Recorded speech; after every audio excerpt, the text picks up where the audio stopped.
guys, je nou ka we un petit vlog nan fe. Hi guys, so je nou ka we e Vivi encore nou ka we men mayo ati mwen paske se video apre, se un petit vlog nan fe apre ki samedi la challenge lan. Et puis tout nous tout sorti pour aller on va nous aller. Brancher n'a pas côté nous aller ya. Just fin gâte cette vidéo pour côté nous aller ya. Si nous quand changer regarder parce que quand tu regardes trois coups, on tire Johnny de sur lui, quand tu regardes trois coups, pas qu'à sortir avec moi même. Quand tu Je suis beaucoup de larmes, c'est passenger. So, nous quand même parler plus. Il m'a plus. conduit. Il m'a conduit. So, si parler plus qu'on est pas pour parler trop.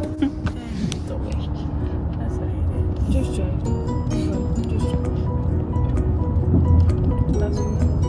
Anyways guys, you know how we are c'est Christy qu'on y a cap conduit, OK? Car il faut driver. Faut driver. OK?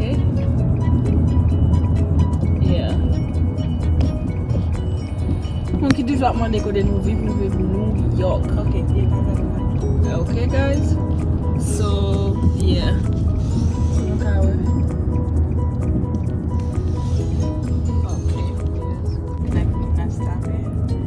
So guys,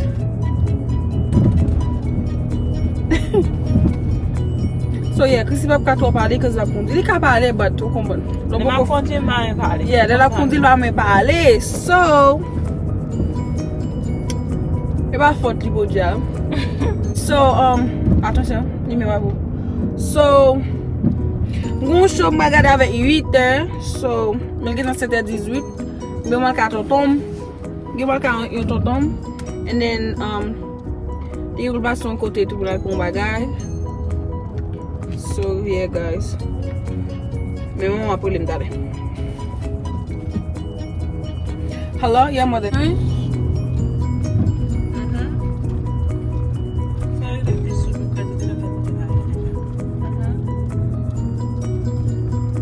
Ah, ok, mother, ça m'a fait là.